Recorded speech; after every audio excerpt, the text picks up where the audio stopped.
죄책감이라고 하는 것은 모든 인간이 때때로 경험하는 것입니다. 우리는 완전치 못합니다. 때로는 실수를 합니다. 우리가 높이 여기는 선을 행하여 항상 행하며 사는 것이 아닙니다. 우리가 경멸하는 악을 행할 때도 있습니다.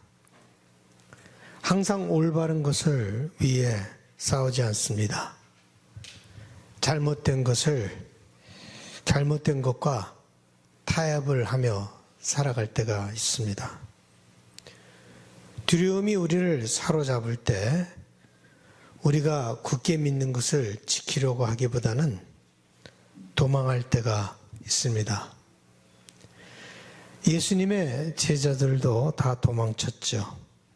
자기의 친구이고 자기의 스승인 예수가 부당하게 체포를 당했을 때 그들은 예수를 버렸습니다. 다 도망가 버렸습니다. 이에 제자들이 다 예수를 버리고 도망하니라. 우리가 소중히 여기는 원칙에 우리가 따라 살지 못할 때 우리는 죄책감을 느끼게 됩니다. 죄책감을 느끼는 것은 당연한 반응이고 또한 올바른 반응이라고 생각합니다. 죄책감 자체가 나쁜 것은 아니죠. 우리가 죄책감을 느끼냐 느끼지 못하느냐 하는 것이 중요한 것이 아니라 중요한 것은 그 죄책감을 갖고 어떻게 살아가느냐 하는 것이 중요한 것입니다. 오늘 본문을 보면 예수님께서 제자들의 죄책감을 잘 보시고 그것을 도와주시려고 다시 나타나신 것을 봅니다. 죄책감은 우리 속에 슬픔을 만들어냅니다. 또한 아무것도 할 수 없다는 생각과 태도, 즉 무기력함을 만들어냅니다. 이것을 잘 표현한 구절이 바로 3절입니다. 시몬 베드로가 나는 물고기 잡으러 가노라 하니 그들이 우리도 함께 가겠다고 나가서 배에 올랐으나 그날 밤에 아무것도 잡지 못하였더니 아무것도 잡지 못했다. 왜냐하면 그들의 마음이 딴 곳에 가 있었기 때문입니다. 물고기를 잡을 마음으로 그물을 던졌던 것이 아니죠. 어떻게 보면 슬픈 마음을 달래느라고 그저 고기를 잡으러 나간 것입니다. 이와 같이 죄책감이라고 하는 것은 우리를 슬프게도 하지만 또한 우리를 무기력하게 만들기도 합니다. 우리가 저지른 잘못 많은 경우에 고칠 수가 없습니다. 벌써 엎드러진 물입니다. 주워 담을 수가 없습니다. 그렇기 때문에 죄책감을 느끼는 거예요. 우리가 고칠 수 있으면 가서 고치겠지만 이제는 더 이상 어떻게 할 도리가 없으니까 할 수 없이 죄책감을 느끼면서 살아가는 것이죠. 죄책감을 느껴야 무슨 소용이 있습니까? 바뀌는 것이 하나도 없는데 말입니다. 그런데 오늘 본문은 죄책감에 대한 새로운 것을 보여줍니다. 우리는 오늘 본문을 통해서 소망의 빛을 봅니다. 데이비드 프루샤라고 하는 심리학자가 이런 말을 했습니다. Our guilt hides hope within it. 우리의 죄책감은 그 속에 소망을 숨겨두고 있다. 참 굉장히 흥미로운 얘기라고 생각합니다. 이 통찰력이라고 생각합니다. 소망이 죄책감 속에 숨겨져 있다. 죄책감이라고 하는 것은 그냥 쓸데없는 것이 아니라는 말이죠. 그저 나쁜 것만은 아니란 말입니다. 죄송합니다. 제가 이게 잘 보이지가 않아서 지금 계속 포커스를 하고 있는데 오늘 본문에서 저는 그것을 보았습니다. 물론 매우 슬프고 우울한 장면을 그리고 있지만 그 속에 뭔가 소망이 싹트고 있는 것을 보았습니다. 죄책감의 새로운 깨달음, 새로운 디멘션을 보았습니다. 예수님께서 인간의 죄책감을 사용하여서 놀라운 일을 하고 있다라고 하는 것을 보았습니다. 죄책감이라고 하는 것은 우리의 잘못을 인정하고 마음 아파하는 것만은 아닙니다. 죄책감은 새로운 삶에 대한 갈망을 불태우는 연료와 같다. fuel. 그저 마음 아파할 뿐만 아니라 새로운 삶을 살기를 원하는 그 갈망을 불태우는 연료와 같다라고 하는 것이죠. 바로 그것을 하기 위해서 예수님은 죄책감으로 아파하고 있는 제자들에게 오셨던 것입니다. 그들을 책망하고 정죄하기 위해서 오신 것이 아니에요. 그들이 그 자리에 주저앉지 않고 일어나 앞으로 나갈 수 있게 도와주시기 위해서 예수님은 나타나신 것입니다. 그들의 죄책감이 변화를 하고자 하는 새로운 갈망을 불러일으키는 그 연료가 되게 하기 위해서 예수님께서 제자들에게 찾아오신 것입니다. 특히 베드로를 보면 그것을 명확하게 볼 수 있습니다. 모두 예수를 버렸지만 베드로는 한 걸음 더 나가서 예수를 부인했습니다. 그것도 한 번뿐이 아니라 3번이나 부인했습니다. 그래서 베드로는 죄책감이 더 컸던 것입니다. 예수님이 3번 네가 나를 사랑하느냐라고 물어보니까 베드로는 근심했다라고 성경은 말합니다. 3번째 이르시되 요한의 아들 시몬아 네가 나를 사랑하느냐 하시니 주께서 3번째 네가 나를 사랑하느냐 하심으로 베드로가 근심하여 이르되 주님 모든 것을 아시오매 내가 주님을 사랑하는 줄을 주님께서 아시나이다. 근심하였다. 재미있는 psychological reaction이에요. 재미있는 심리적인 반응입니다.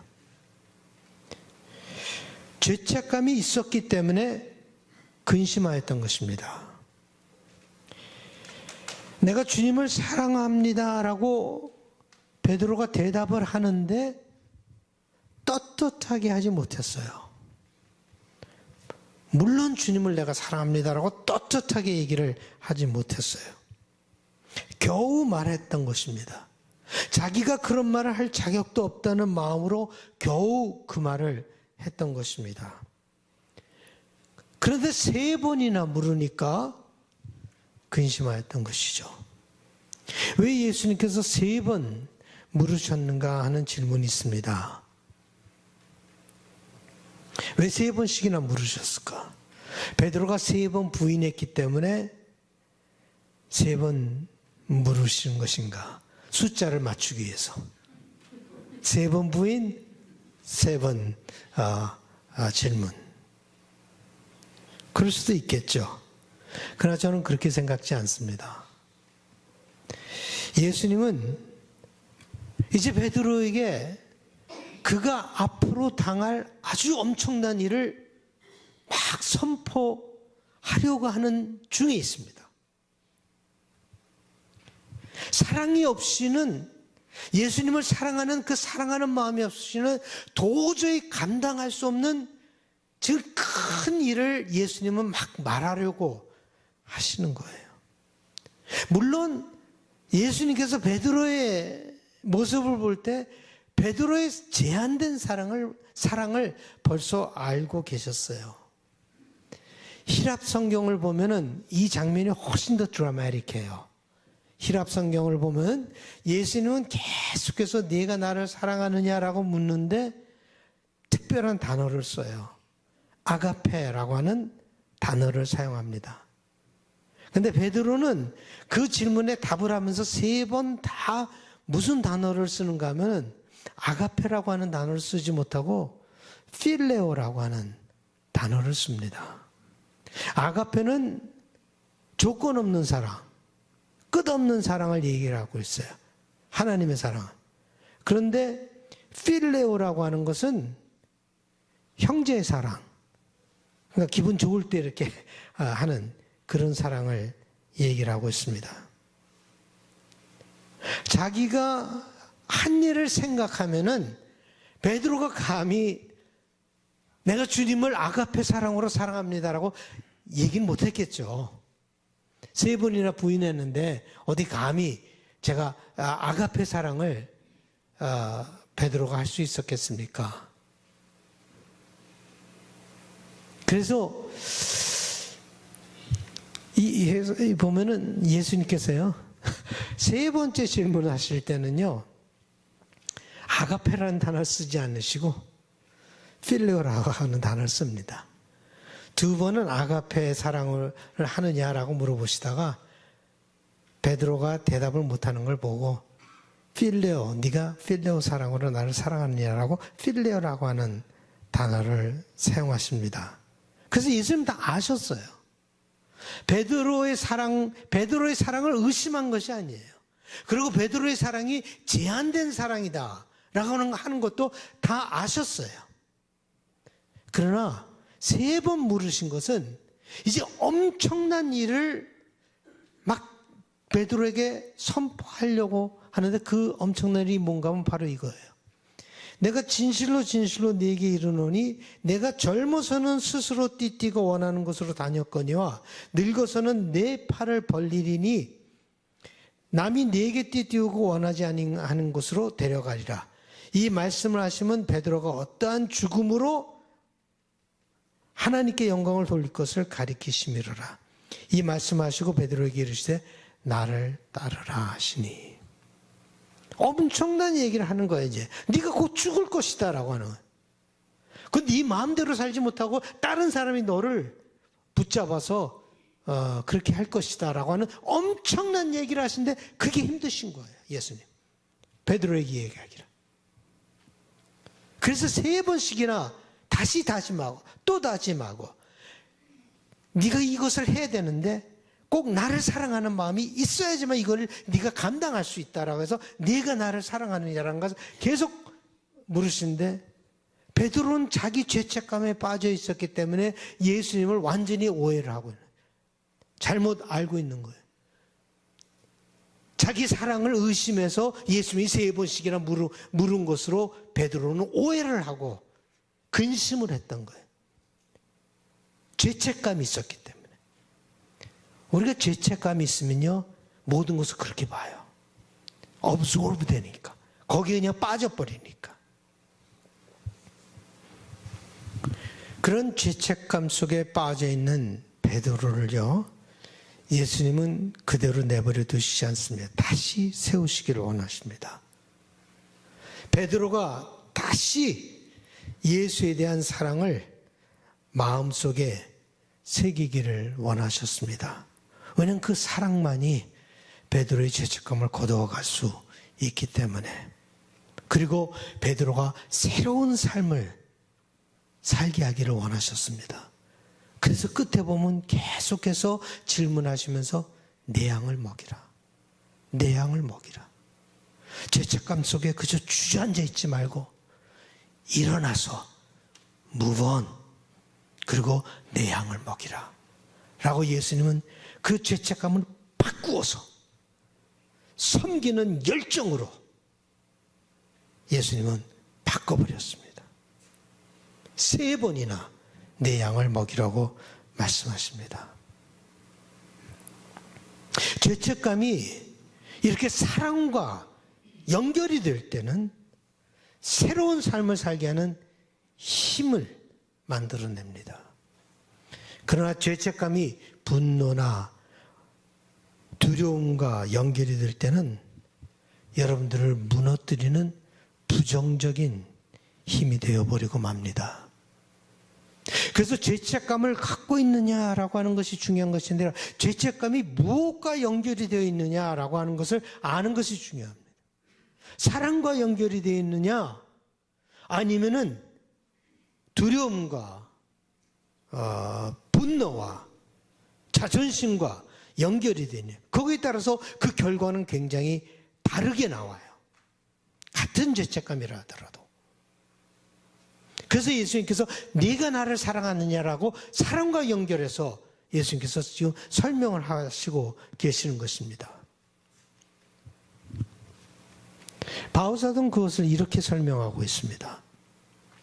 하나님의 뜻대로 하는 근심은 후회할 것이 없는 구원에 이르기에 하는 회개를 이루는 것이요, 세상 근심은 사망을 이루는 것이라.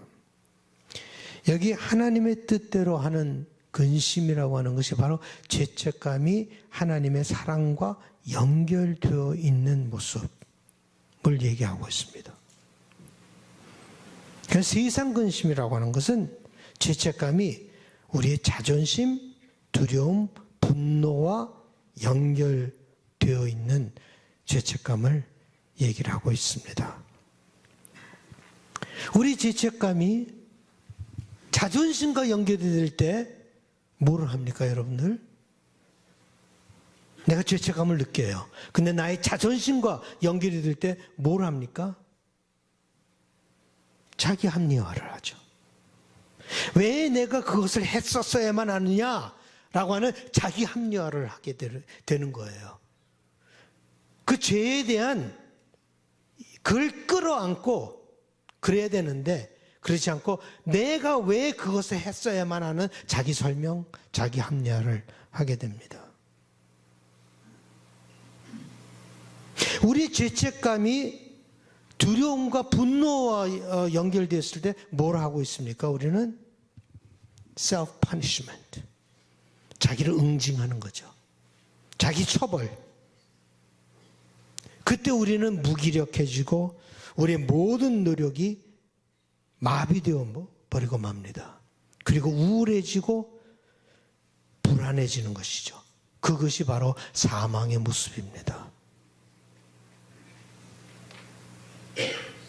그러나 우리의 죄책감이 하나님의 사랑과 자비와 연결이 될 때 자기의 잘못을 인정할 뿐만 아니라 변할 수 있는 새로운 소망을 보게 됩니다.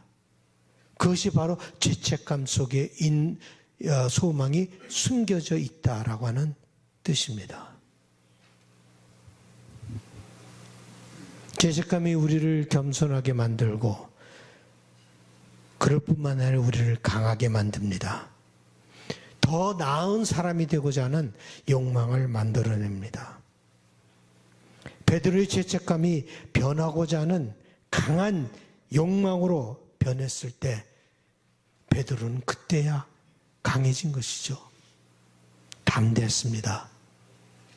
그리고 십자가에 거꾸로 매달려 달릴 수 있는 용기, 결단, 헌신 할 수가 있었던 것입니다. 죄책감의 무거운 짐으로 고통받는 분들이 이 자리에 있다면 주님께 나오십시오. 혼자서 끙끙 앓지 마시고 주님께 나오시기 바랍니다. 자기 합리화나 자기 처벌 아무 소용이 없습니다. 죄책감을 없앨 수가 없어요. 그거를. 주님께 나오십시오. 거기서 치유가 일어나게 됩니다. 수고하고 무거운 짐진 자들아 다 내게로 오라. 내가 너희를 쉬게 하리라. 나는 마음이 온유하고 겸손하니 나의 멍에를 메고 내게 배우라. 그리하면 너희 마음이 쉼을 얻으리니 내 멍에는 쉽고 내 짐은 가벼움이니라 하시니라. 그 죄책감의 무거운 짐을 주님 앞에 내려놓으시면 그때야 여러분은 쉼을 얻을 수 있습니다. 그 쉼이 여러분에게 새로운 힘을 줄 것입니다.